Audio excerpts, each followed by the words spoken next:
ನಮಸ್ಕಾರ ಸ್ನೇಹಿತರೆ, ಪಾರ್ವಾ ಟಿವಿಗೆ ಸ್ವಾಗತ. ನಾನು ನಿಮ್ಮ ಮಾದರಹಳ್ಳಿ ರಾಜು. ಸ್ನೇಹಿತರೆ, ಸೂಳೆಕೆರೆ ಬಗ್ಗೆ ಸಾಕಷ್ಟು ವಿಡಿಯೋಗಳನ್ನ ಮಾಡಿದೆ, ಆದರೆ ಏನೂ ಪ್ರಯೋಜನ ಆಗ್ತಿಲ್ಲ ಅನ್ನೋ ಒಂದು ಬೇಸರ ಕಾಡ್ತಿತ್ತು. ಆದರೆ ಮೊನ್ನೆ ಏನು ಕನ್ಲಿ ಬಳಿ ನಾಲೆಯ ಕಾಮಗಾರಿ ಬಗ್ಗೆ ಗುತ್ತಿಗೆದಾರ ಬಿಟ್ಟು ಪರಾರಿಯಾಗಿರುವಂಥದ್ರ ಬಗ್ಗೆ ಸುದ್ದಿ ಮಾಡಿದ ನಂತರ ನನಗೆ ಅರ್ಥ ಆಯಿತು, ಈ ಸೂಳೆಕೆರೆ ಬಗ್ಗೆ ನಾನು ಇದುವರೆಗೂ ಮಾಡ್ತಿರ್ತಕ್ಕಂಥ ಸ್ಟೋರಿಗಳನ್ನ ತುಂಬ ಜನ ನೋಡ್ತಿದ್ದಾರೆ, ಬಟ್ ಅಸಹಾಯಕತೆಯಿಂದ ಏನೂ ಮಾಡಲಿಕ್ಕಾಗ್ತಿಲ್ಲ. ಆದರೆ ಶಾಪ ಆಗ್ತಿದ್ದಾರೆ ಜನಕ್ಕೆ, ಅಂದರೆ ಅಧಿಕಾರಿಗಳಿಗೆ, ರಾಜಕಾರಣಿಗಳಿಗೆ, ಜನಪ್ರತಿನಿಧಿಗಳಿಗೆ ಮತ್ತು ಗುತ್ತಿಗೆದಾರರಿಗೆ ಅಂತ ಕೇಳಿ ಸಮಾಧಾನ ಆಯಿತು. ಅದಕ್ಕೋಸ್ಕರ ಮುಂದಿನ ಒಂದು ಎಪಿಸೋಡನ್ನ ಇಲ್ಲಿ ನಿಮ್ಮ ಮುಂದೆ ಇಡ್ತಿದ್ದೀನಿ.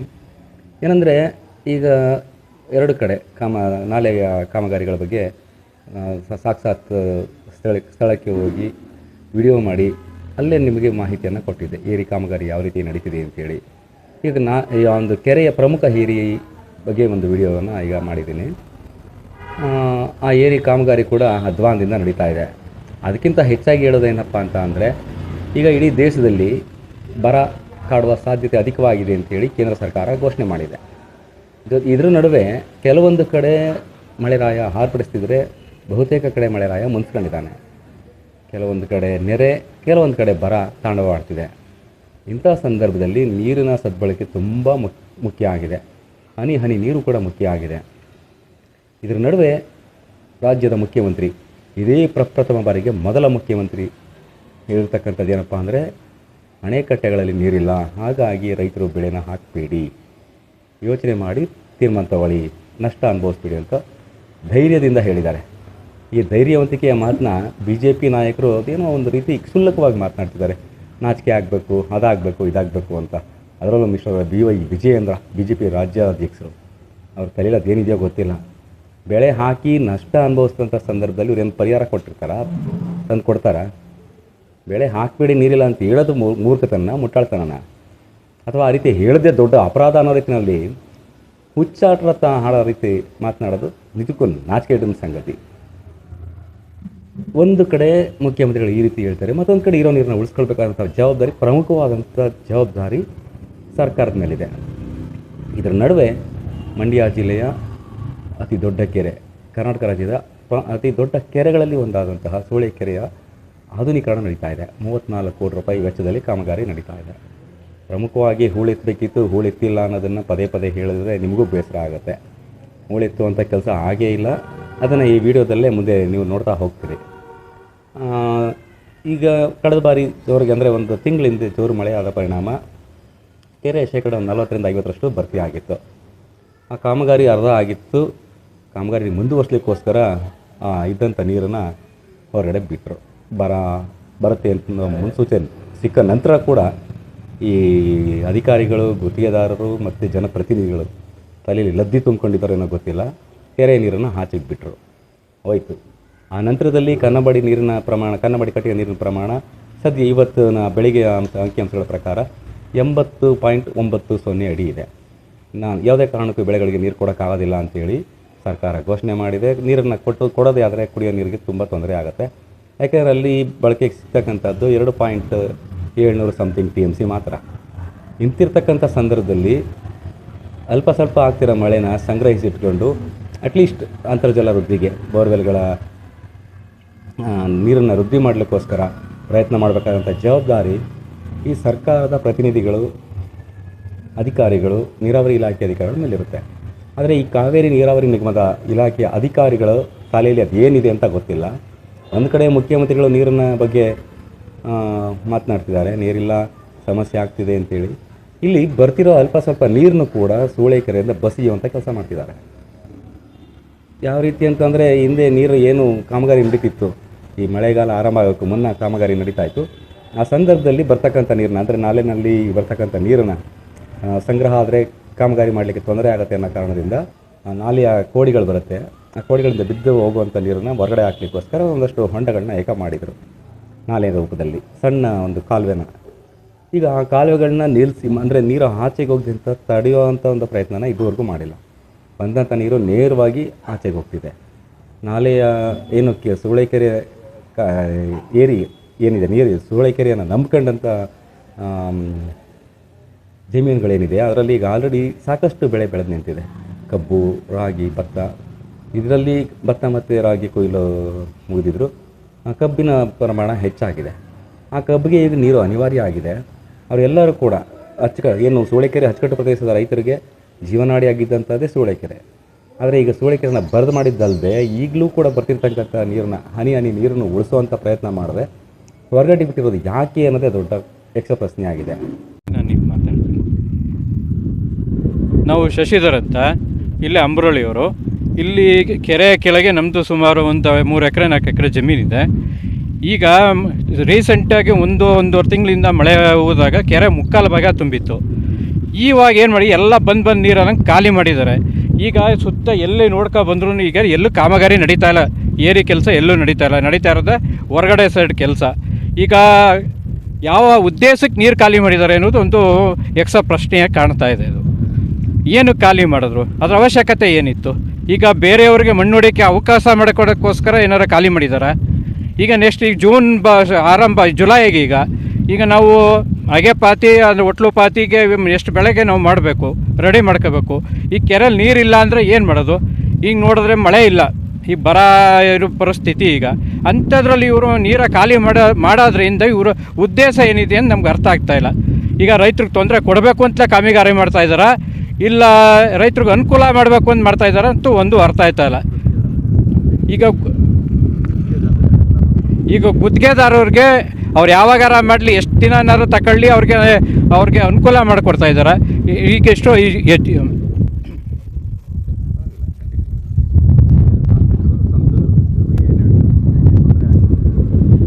ಈಗ ನಮ್ಮ ಮದ್ದೂರು ಕ್ಷೇತ್ರದ ಶಾಸಕರಾದ ಉದಯಣ್ಣವರೇ ಆಗಲಿ, ಈಗ ನಮ್ಮ ಸಂಸದರಾದ HD ಕುಮಾರಸ್ವಾಮಿ ಅವರೇ ಆಗಲಿ, ಇದಕ್ಕೆ ಏನು ಪರಿಹಾರ ಕೊಡಿಸ್ತೀರಾ ರೈತರುಗಳಿಗೆ? ಈಗ ಬೆಳೆ ಬೆಳೆದು ನಿಂತಿರೋದಕ್ಕೂ ನೀರಿಲ್ಲ. ಈಗ ಏನು ಪರಿಹಾರ ಕೊಡ್ತೀರಾ ಅಥವಾ ನೀವೇ ಹೇಳ್ಬೇಕು.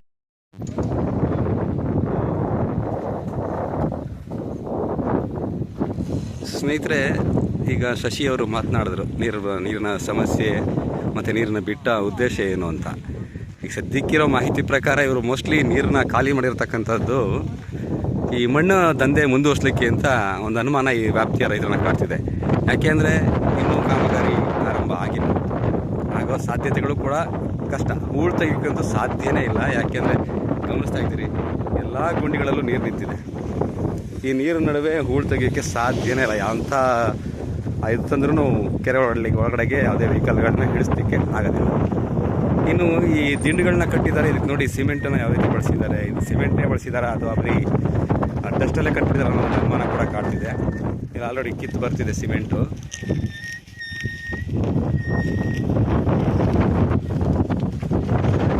ಸೊ ಒಂದು ಅಂಶದಲ್ಲಿ ಹೇಳಬೇಕು ಅಂತಂದರೆ ಇದು ಕಾಸಿಗಾಗಿ ನಡೆಯುತ್ತಿರೋ ಕಾಮಗಾರಿ. ರೈತರನ್ನ ಉದ್ಧಾರ ಮಾಡಬೇಕು ಅನ್ನೋ ಉದ್ದೇಶದಿಂದಾಗಿ ಖಂಡಿತವಾಗಿ ನಡೀತಿದೆ ಅಂತ ಅನ್ನಿಸ್ತಾ ಇಲ್ಲ. ಇಷ್ಟೆಲ್ಲ ಆದರೂ ಕೂಡ ಶಾಸಕರು ಈ ಕಡೆ ತಿಳ್ಕೊಂಡಿಲ್ಲ. ನೋಡಿ, ಸಿಮೆಂಟು ಎಷ್ಟು ಪ್ರಮಾಣದಲ್ಲಿ ಹಾಕಿದ್ದಾರೆ ಅಂತಂದರೆ ಅಲ್ಲಿರ್ತಕ್ಕಂಥದ್ದಾಗಲಿ ಎಲ್ಲ ಕಿತ್ಕೊಂಡು ಬೀಳ್ತಿದೆ. ಸಿಮೆಂಟು ಕೂಡ ಒಂದು ಕಡೆ ಏರಿ ಕಿತ್ಕೊಂಡು ಬೀಳ್ತಿದೆ, ಹಾಕಿದ ಸಿಮೆಂಟ್ ಕೂಡ ಕಿತ್ಕೊಂಡು ಬೀಳ್ತಿದೆ. ಇನ್ನು ಏನೇನು ಬೀಳಿಸ್ತಾರೋ ಗೊತ್ತಿಲ್ಲ.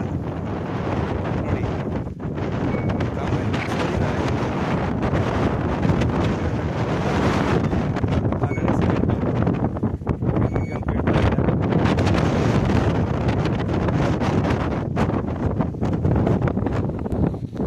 ಸ್ನೇಹಿತರೆ, ಇಲ್ಲಿ ನೋಡಿ ಈ ಡಸ್ಟ್ ಯಾವ ಕಲರ್ ಇದೆ.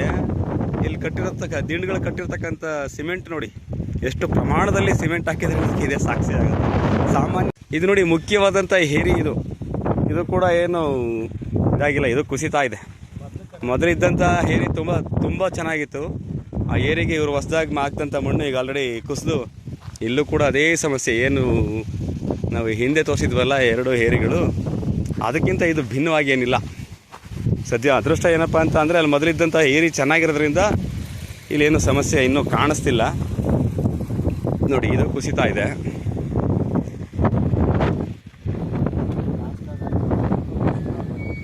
ಅವ್ರ ಯೋಗ್ಯತೆಗೆ ಈ ಏರಿಗಾದರೂ ಒಳ್ಳೆ ಮಣ್ಣು ಹಾಕುವಂಥ ಮನಸ್ಸನ್ನು ಮಾಡಿಲ್ಲ.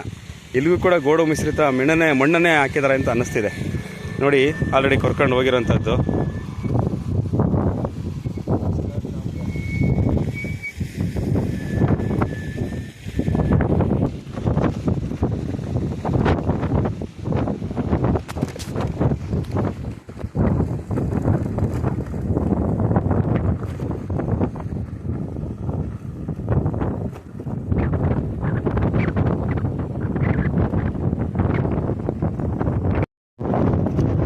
ಸ್ನೇಹಿತರೆ, ಒಂದು ಕೆರೆಯ ಅಭಿವೃದ್ಧಿ ಅಂತ ಅಂದರೆ ಪ್ರಮುಖವಾಗಿ ಹೂಳೆತ್ತಬೇಕಾದಂಥ ಒಂದು ಕಾರ್ಯ. ಸುತ್ತಮುತ್ತ ಎಲ್ಲಿ ಮಣ್ಣು ಸಿಗುತ್ತೆ ಅಲ್ಲಿ ಹೋಗಿ ಲೂಟಿ ಮಾಡಿರೋದು ಬಿಟ್ಟರೆ ಇಲ್ಲೆಲ್ಲಾದರೂ ಒಂದು ಕಡೆ ಒಂದು ಇಂಚು ಎಷ್ಟು ಇಂಚು ಬೇಡ, ಒಂದು ಇಂಚು ಏನಾದರೂ ಹೂಳು ತೆಗೆದಿರೋ ಅನ್ನೋದನ್ನ ಗಮನಿಸಿ. ಆ ನೀರು ಅವರ ಮಣ್ಣು ತುಂಬಲಿಕ್ಕೆ ಅಡ್ಡಿಯಾಗುವಂಥ ನೀರನ್ನು ಖಾಲಿ ಮಾಡಲಿಕ್ಕೆ ಏನು ಬೇಕು ಒಂದು ಡ್ರೈನೇಜ್ ಮಾಡಿ ಆ ನೀರು ಹೊರಗಡೆ ಬರಲಿಕ್ಕೆ ವ್ಯವಸ್ಥೆ ಮಾಡಿಬಿಟ್ಟಿದ್ದಾರೆ. ನೋಡಿ, ಅಲ್ಲಿ ತುಂಬಿರ್ತಕ್ಕಂಥ ನೀರು ಈ ಕಡೆ ಬರಲಿಕ್ಕೆ ಮಾಡಿರ್ತಕ್ಕಂಥ ಹಳ್ಳ ಇದು. ಅಲ್ಲೇ ಎಷ್ಟು ಗೋಡಿದೆ ಅನ್ನೋದನ್ನು ಗಮನಿಸಿ. ಮಣ್ಣು ತುಂಬ್ತಿರ್ತಕ್ಕಂಥ ಲೂಟಿಗೆ ರಹದಾರಿ ಕೊಟ್ಟಂಥದ್ದು ಏನೀಗ ಪಶ್ಚಿಮ ದಿಕ್ಕಿಗೆ ಕಾಣ್ತಿದೆ, ಅಲ್ಲೇ ಹೆಚ್ಚು ಮಣ್ಣನ್ನು ಲೂಟಿ ಮಾಡಿದ್ದು. ಅದನ್ನು ಬಿಟ್ಟರೆ ಈ ಕಡೆ ಗಮನಿಸಿ, ಈ ಪೂರ್ವ ದಿಕ್ಕಿಗೆ ಕೋಡಿ ಬರುತ್ತೆ ನೋಡಿ. ಕೆರೆ ಬರಿದಾಗಿ ಬಾಯಿ ಬಿಟ್ಕೊಂಡು ನಿಂತಿದೆ. ಯಾವ ಪುರುಷಾರ್ಥಕ್ಕೋಸ್ಕರ ನೀರು ಖಾಲಿ ಮಾಡಿದ್ರು ಅನ್ನೋದೇ ಅರ್ಥ ಆಗ್ತಿಲ್ಲ.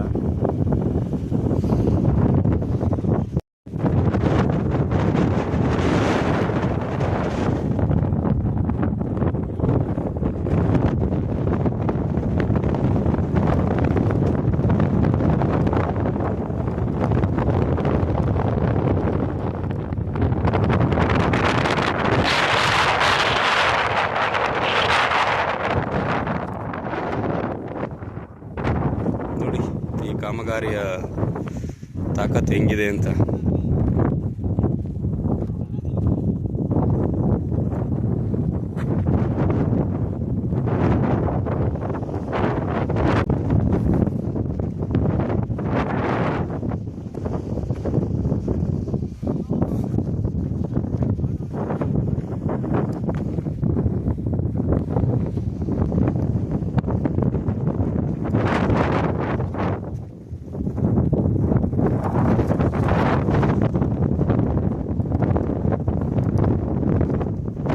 ಸ್ನೇಹಿತರೆ, ನಾನು ಆಗಲೇ ಹೇಳಿದೆ, ಇಲ್ಲಿ ನೋಡಿ ಸಿಮೆಂಟ್ ಮೂಟೆಗಳೇ ಕಾಣಿಸ್ತಿಲ್ಲ, ಬರೀ ಡಸ್ಟೇ ಕಾಣಿಸ್ತಿದೆ. ಅದು ಎಷ್ಟೆಷ್ಟು ಕೆ ಜಿ ಹಾಕಿದಾರೆ, ಎಷ್ಟೆಷ್ಟು ಗ್ರಾಮ್ ಹಾಕಿದಾರೆ ಗೊತ್ತಾಗ್ತಿಲ್ಲ.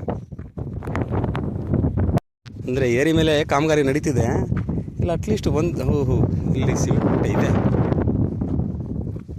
ಆದರೆ ಅದೆಷ್ಟು ಸಿಮೆಂಟನ್ನ ಮಿಕ್ಸ್ ಮಾಡಿದ್ದಾರೆ ಅನ್ನೋದೇ ಆಶ್ಚರ್ಯ ಆಗ್ತದೆ.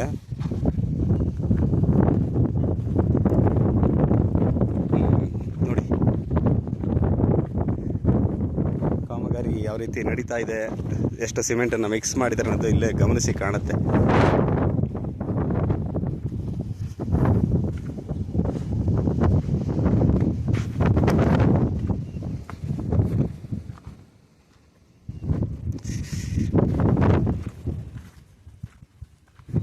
ನೋಡಿ, ಆಲ್ರೆಡಿ ಕಾಮಗಾರಿ ಮುಗಿದಿರ್ತಕ್ಕಂಥದ್ದು ಈ ದುಸ್ಥಿತಿಗೆ ಬಂದು ನಿಂತಿದೆ.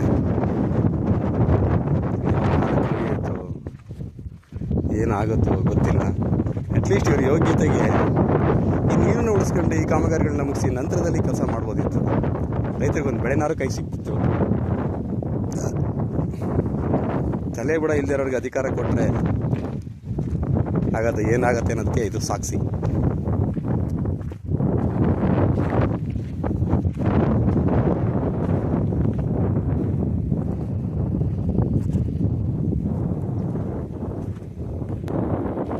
ಶಿಕ್ಷಕರು ಈ ಕೆರೆನ ಉದ್ಧಾರ ಮಾಡಬೇಕು ಅಂತ ಹೊರಟಿದ್ದಾರೆ.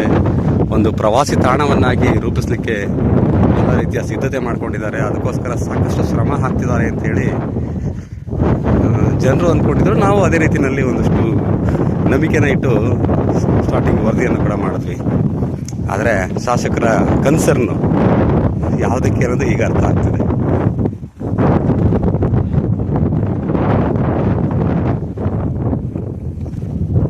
ಉದ್ದಕ್ಕೂ ಗಮನಿಸಿ ಕಟ್ಟಡ ಎಲ್ಲೆಲ್ಲಿ ನಿರ್ಮಾಣ ಮಾಡ್ಕೊಂಡು ಬಂದಿದ್ದಾರೆ ಅಂತಂದರೆ ಈ ಥರದ್ದು ಏನೋ ತಿಳಿದು ಕಟ್ಟಿದ್ದಾರೆ. ಆಲ್ರೆಡಿ ಯಾವ ದುಸ್ಥಿತಿಗೆ ಬಂದಿದೆ. ಕೆರೆಯಿಂದ ನೀರು ಹೊರಗಡೆ ಹೋಗ್ತಾ ಇರ್ತಕ್ಕಂಥದ್ದು ಇದು.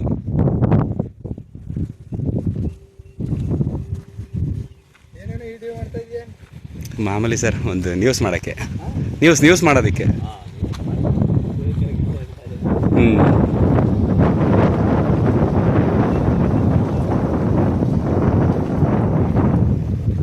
ನೋಡಿ, ಬರ್ತಾ ಇರ್ತಕ್ಕಂಥ ನೀರು ಆಚೆಗೆ ಹೋಗ್ತಾ ಇರ್ತಕ್ಕಂಥದ್ದು.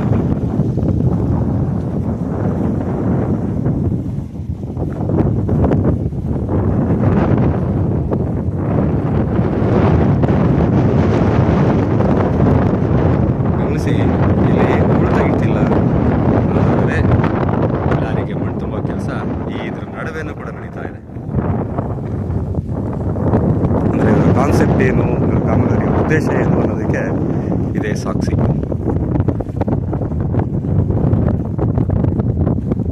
ಯಾರ ಮನೆ ಹಾಳಾದರೂ ಪರವಾಗಿಲ್ಲ, ಇವರು ಮಣ್ಣಿನಲ್ಲಿ ಲೂಟಿ ಮಾಡಬೇಕು, ಜನರಿಗೆ ಟೋಪಿ ಹಾಕಬೇಕು, ಅಷ್ಟೇ ಇವ್ರ ಕಾನ್ಸೆಪ್ಟ್. ಎಸ್ಪೆಷಲಿ ಗುತ್ತಿಗೆದಾರಂದು ಪ್ಲಸ್ ಇಂಜಿನಿಯರ್ದು. ಇದ್ರ ಬಗ್ಗೆ ಯಾಕೆ ನಮ್ಮ ಸನ್ಮಾನ್ಯ ಶ್ರೇಷ್ಠ ಮಣ್ಣಿನ ಮಗ, ಮಣ್ಣಿನ ಮೊಮ್ಮಗ ರೈತರು ಕಂಡ್ರೆ ಜೀವ ಬಿಟ್ಕೊಳ್ಳುವಂಥ ಕುಮಾರಸ್ವಾಮಿ ತುಟಿ ಹಾಕಿಸ್ತಿಲ್ಲ ಅನ್ನೋದೇ ದೊಡ್ಡ ಆಶ್ಚರ್ಯ. ಅಲ್ಲಿ ಹೋಗಿದ್ದಾರೆ, ಬಿಡದಿ ಟೌನ್ಶಿಪ್ ವಿಚಾರದಲ್ಲಿ ದೊಡ್ಡ ಆಂದೋಲನ ರೂಪಿಸಿ ನಿಂತು ಹೋದ್ರು. ಈ ಸೂಳೆಕೆರೆ ಬಗ್ಗೆನೂ ಸ್ಟಾರ್ಟಿಂಗ್ ಮಾತನಾಡಿದ್ರು. ಆನಂತರ ಅದು ಯಾರು ಏನು ಬಿಸ್ಕೆಟ್ ಹಾಕಿದ್ರೋ ಗೊತ್ತಿಲ್ಲ, ಸೈಲೆಂಟ್ ಆಗಿಬಿಟ್ರು. ಬಿಡದಿ ಬಗ್ಗೆ ಮಾತನಾಡಿ ತಪ್ಪು ಅಂತ ನಾನು ಹೇಳ್ತಿಲ್ಲ, ಅವರು ರೈತರೇ, ಅವರು ಮಣ್ಣಿನ ಮಕ್ಕಳೇ, ಅವ್ರಿಗೂ ಒಂದು ನ್ಯಾಯ ಸಿಗಬೇಕು, ಆ ನ್ಯಾಯನ ಕಲಿಸುವಂಥ ಪ್ರಯತ್ನ ಮಾಡಲಿ. ಆದರೆ ಅವರ ಕ್ಷೇತ್ರ ಇದು, ಅವ್ರಿಗೆ ಮತ ಕೊಟ್ಟಿರೋಂಥ ಕ್ಷೇತ್ರದ ಜನತೆ ಬಗ್ಗೆ, ಅನ್ಯಾಯದ ಬಗ್ಗೆ, ಅಕ್ರಮದ ಬಗ್ಗೆ ತುಟಿ ಬಿಚ್ಚದಿರೋದು ಉದ್ದೇಶ ಏನು ಅಂತ ಅವರು ಉತ್ತರಿಸ್ಬೇಕಾಗುತ್ತೆ. ಸನ್ಮಾನ್ಯ ಶ್ರೀ ಕುಮಾರಸ್ವಾಮಿ ಪಾಪ ಅವ್ರಿಗೆ ಇಂಥವೆಲ್ಲ ಕಂಡ್ರೆ ತುಂಬ ದುಃಖ ಬರುತ್ತೆ. ರೈತರ ನೋವು ಸಹಿಸ್ಕೊಳಕ್ಕಾಗದೆ ಅವರು ಎಷ್ಟೋ ದಿನ ಮೋಸ್ಟ್ಲಿ ಹಸ್ಕೊಂಡು ಮಲಗಿರ್ಬೋದು. ಇವತ್ತು ಅದೇ ರೀತಿ ಮಲ್ಕೊಬಿಟ್ಟಿದ್ದಾರೆ ಅನ್ನೋದು ಡೌಟ್ ಇದೆ.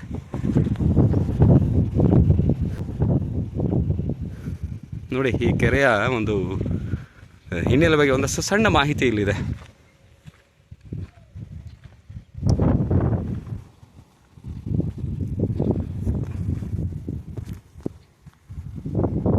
ಈ ಕೆರೆ ನಿರ್ಮಾಣ ಆಗಿರ್ತಕ್ಕಂಥದ್ದು 1894ರಲ್ಲಿ ಸ್ನೇಹಿತರೆ. ಒಟ್ಟು ಈ ಕೆರೆಯ ಅಚ್ಚುಕಟ್ಟು ಪ್ರದೇಶ 6630 ಎಕರೆ. ಇನ್ನೊಂದಷ್ಟು ಮಾಹಿತಿನ ಕಿಡಿಗೇಡಿಗಳು ಅಥವಾ ಯಾರೋ ಹಾಕ್ಬಿಟ್ಟಿದ್ದಾರೆ. ಇದು ಕಾವೇರಿ ನೀರಾವರಿ ನಿಗಮಕ್ಕೆ ಸೇರಿದಂಥ ಕೆರೆ, ಮದ್ದೂರು ತಾಲೂಕಿನಲ್ಲಿ ಕೆರೆ ಇರ್ತಕ್ಕಂಥದ್ದು ಇದು. ಈ ಕೆರೆಯ ವಿಸ್ತೀರ್ಣ ಒಟ್ಟು 948 ಎಕರೆ ಇರ್ತಕ್ಕಂಥದ್ದು. ಕೆರೆ ಏರಿ ಉದ್ದ ನೋಡಿ, 0 ಕಾಣ್ತಿದೆ ಅಲ್ಲಿ, 1 ಇತ್ತ 2 ಇತ್ತ ಗೊತ್ತಿಲ್ಲ.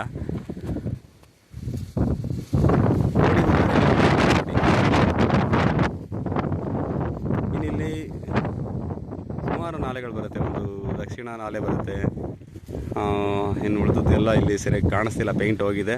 ನೋಡುವ, ಪ್ರವಾಸಿ ತಾಣ ಮಾಡ್ತಕ್ಕಂಥ ಶಾಸಕರು ಏನಾದರೂ ಇದಕ್ಕೆ ಒಂದು ಕಾಯಕಲ್ಪನೆ ಕಲ್ಪಿಸ್ತಾರೆ. ಅಟ್ಲೀಸ್ಟ್ ಇಲ್ಲಿ ಈ ಮಾಹಿತಿನಾದರೂ ನೆಟ್ಗೆ ಕೊಡುವಂಥ ಪ್ರಯತ್ನ ಮಾಡ್ತಾರೆ ಅಂತ ನನಗನ್ಸುತ್ತೆ. ಆ ಥರದ ಒಂದು ಪ್ರಯತ್ನ ಯಾವುದೇ ಕಾರಣಕ್ಕೂ ಸಾಧ್ಯನೇ ಇಲ್ಲ. ಯಾಕೆ ಅಂದರೆ ಸಾರ್ವಜನಿಕರಾದಿಯಾಗಿ ಮಾಧ್ಯಮಗಳು ಎಷ್ಟೇ ಹೇಳಿದ್ರು ಕೂಡ ಇದುವರೆಗೂ ಕಾಮಗಾರಿಗೆ ಸಂಬಂಧಪಟ್ಟಂತೆ ಒಂದೇ ಒಂದು ನಾಮಕ ಫಲಕವನ್ನು ಅಳವಡಿಸುವಂಥ ಕೆಲಸವನ್ನು ಇಲ್ಲಿಯ ಕಾಮಗಾರಿ ನಿರ್ವಹಿಸಿರ್ತಕ್ಕಂಥ ಇಂಜಿನಿಯರ್ಗಾಗಲಿ, ಗುತ್ತಿಗೆದಾರ ಆಗಲಿ, ಶಾಸಕರಾಗಲಿ ಮಾಡಿಲ್ಲ. ಈ ಬಗ್ಗೆ ಯಾರೊಬ್ಬರು ಕ್ಯಾರೆ ಅಂತಿಲ್ಲ.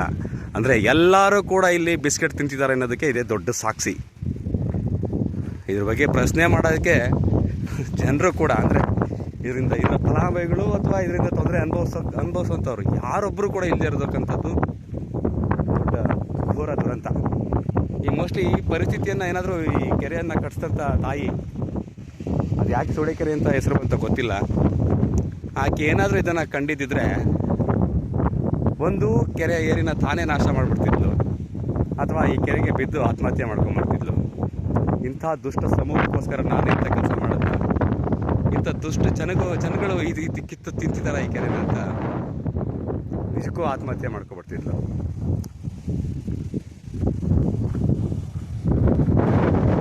ಕೆರೆಯ ನೀರು ಬೇಕು, ಕೆರೆ ಉದ್ಧಾರ ಆಗೋದು ಬೇಡ. ಇಂಥ ಜನರಿಗೋಸ್ಕರ ಯಾಕಾದರೂ ಪಾಪ ತಾಯಿ ಇಷ್ಟೊಂದು ಶ್ರಮ ಪಟ್ಟು. ನಿಜವಾಗಿಯೂ ಈ ಕೆರೆಯಿಂದ ನಮಗೇನಾದರೂ ಉಪಯೋಗ ಆಗ್ತಿದೆ ಅನ್ನುವಂಥವ್ರಿಗೆ ಏನಾದರೂ ಮಾನ ಮರ್ಯಾದೆ ಸ್ವಲ್ಪನಾದರೂ ಸ್ವಾಭಿಮಾನ ಇದ್ದರೆ ಇನ್ನಾದರೂ ಇಲ್ಲಿ ನಡೀತಿರೋ ಅನಾಚಾರ, ಅಕ್ರಮ, ಲೂಟಿ ಇದನ್ನು ಪ್ರಶ್ನೆ ಮಾಡಿ ನಮ್ಮದು ಅನ್ನುವಂಥ ಭಾವನೆಯಿಂದ ಮಾತಾಡಲಿ ಅಂತ ಪರ್ವ ಟಿವಿ ಈ ಸೂಳೆಕೆರೆ ಕಟ್ಟಿಸಿದಂಥ ತಾಯಿಯ ಪರವಾಗಿ ಮನವಿಯನ್ನು ಮಾಡಿಕೊಳ್ಳುತ್ತೆ. ಧನ್ಯವಾದಗಳು. ನಮ್ಮ ಯೂಟ್ಯೂಬ್ ಚಾನೆಲ್ನ ಸಬ್ಸ್ಕ್ರೈಬ್ ಆಗಿ, ಲೈಕ್ ಮಾಡಿ, ಪಕ್ಕದಲ್ಲಿ ಕಾಣಿಸೋ ಬೆಲ್ ಐಕನ್ನ ಕ್ಲಿಕ್ ಮಾಡಿ.